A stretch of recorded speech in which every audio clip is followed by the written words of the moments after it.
India का सबसे powerful person होता है प्राइम मिनिस्टर, जिनको इलेक्शन के थ्रू मेरे और आप जैसे आम लोग वोट दे के चूज़ करते हैं। अब ये प्राइम मिनिस्टर के इलेक्शंस की प्रोसेस समझने में काफ़ी आसान होती है, पर वहीं प्रेसिडेंट यानी राष्ट्रपति, जो अगेन एक बहुत पावरफुल पर्सन होते हैं, इनके चुनाव की प्रोसेस काफ़ी कॉम्प्लेक्स होती है, क्योंकि इसमें हम लोग वोट नहीं कर सकते हैं। इसीलिए काफ़ी सारे लोगों को ये पता ही नहीं होता कि प्रेसिडेंट के इलेक्शंस होते कैसे हैं, जो जानना बहुत ज़रूरी है। और आज मैं आप लोगों को यही बताने वाला हूँ।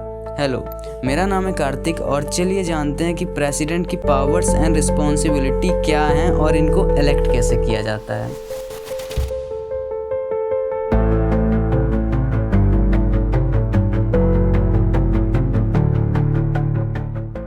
डिस्क्लेमर, इस वीडियो में मैं कुछ भी खुद से नहीं बोल रहा। इस वीडियो में जो भी इन्फॉर्मेशन है वो चीफ इलेक्टोरल ऑफिसर उत्तराखंड की इस 38 पेजेस के PDF से लिया गया है, जिसकी लिंक आपको डिस्क्रिप्शन में मिल जाएगी। आप चाहो तो क्रॉस चेक कर सकते हो।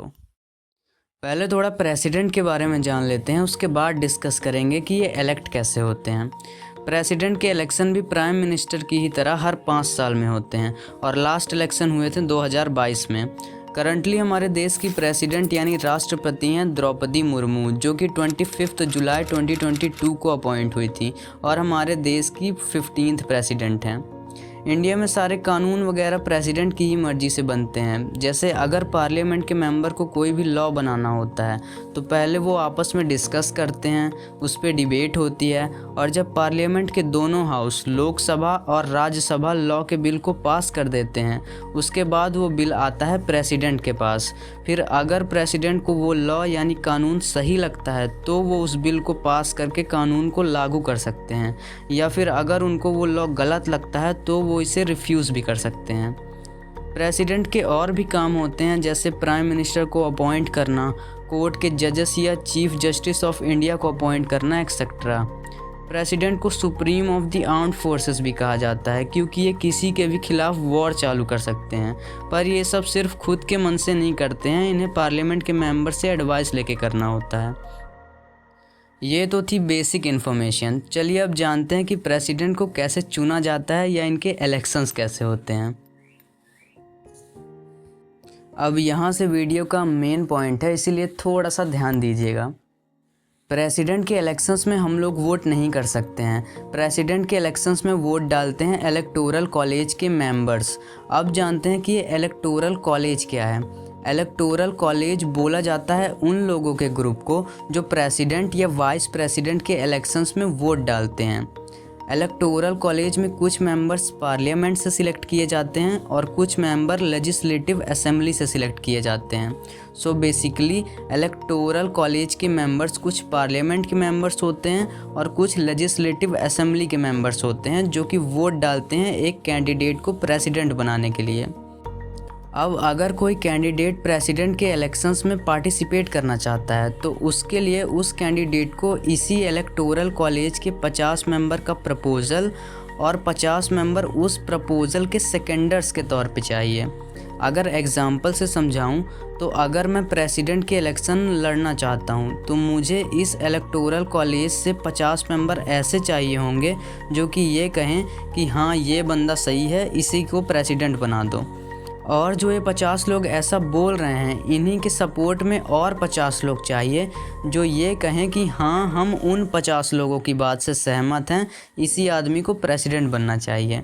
जब एक कैंडिडेट को इन 100 लोगों के सिग्नेचर मिल जाते हैं तो वो इलेक्शन लड़ सकता है। अब आप ये जानते हो कि हम जैसे आम लोग प्रेसिडेंट के इलेक्शंस में वोट नहीं कर सकते हैं। इसमें सिर्फ इलेक्टोरल कॉलेज के मेंबर्स ही वोट कर सकते हैं। तो इस इलेक्टोरल कॉलेज में 776 मेंबर्स MP यानी मेंबर्स ऑफ पार्लियामेंट होते हैं और 4120 मेंबर्स MLA होते हैं। तो ये जो 4120 MLA हैं, इन सब की वोट की वैल्यू सेम नहीं होती। किसी MLA की वोट की वैल्यू 60 हो सकती है और किसी MLA की वोट की वैल्यू 208 भी हो सकती है। MLA की वोट की वैल्यू कितनी होगी ये थोड़ा कॉम्प्लेक्स टॉपिक है, पर मैं ज़्यादा कॉम्प्लेक्स नहीं करूँगा, थोड़ा इजी तरीके से बता देता हूँ। तो बेसिकली आप ये मान लो कि एमएलए की वोट की वैल्यू उसके स्टेट के पॉपुलेशन पे डिपेंड करती है। जितनी ज़्यादा स्टेट की पॉपुलेशन उतनी ज़्यादा एमएलए के वोट की पावर। पर वहीं एमपी के वोट की पावर फिक्स्ड होती है जो कि है 708, यानी हर एमपी के वोट की वैल्यू एमएलए के वोट की वैल्यू से ज़्यादा होती है। अब देखते हैं कि वोटिंग की प्रोसेस कैसे होती है। वोटिंग सिंगल ट्रांसफरेबल वोट की प्रोसेस से होती है। फॉर एग्ज़ाम्पल, अगर मैं एक इलेक्टोरल कॉलेज का मेंबर हूँ तो मेरे सामने कुछ इस तरह का बैलेट पेपर रखा जाएगा जिसमें सारे कैंडिडेट्स के नाम लिखे होंगे। मान लो इलेक्शन में 4 कैंडिडेट्स ने पार्टिसिपेट किया है, ए, बी, सी और डी।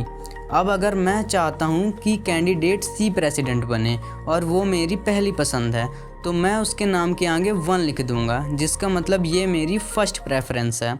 पर अगर किसी कारण से सी प्रेसिडेंट ना बन पाए तो मेरी दूसरी पसंद कैंडिडेट ए है, तो मैं उसके नाम के आगे 2 लिख दूंगा, जिसका मतलब ये मेरी सेकंड प्रेफरेंस है।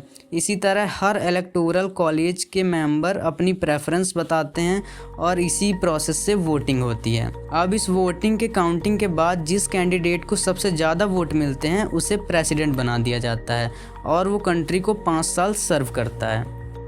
तो ये थी प्रेसिडेंशियल इलेक्शन की पूरी प्रोसेस। मैंने ये प्रोसेस काफ़ी आसान तरीके से समझाने की कोशिश की है और कॉम्प्लेक्स टॉपिक पे नहीं गया हूँ, तो आई होप कि आप समझ गए होंगे। और अगर आप पूरी प्रोसेस और डिटेल में जानना चाहते हैं और कॉम्प्लेक्स टॉपिक को भी एक्सप्लोर करना चाहते हैं तो डिस्क्रिप्शन में रेफरेंस और PDF वगैरह के लिंक हैं, तो आप जाके अच्छे से डिटेल में पढ़ सकते हो।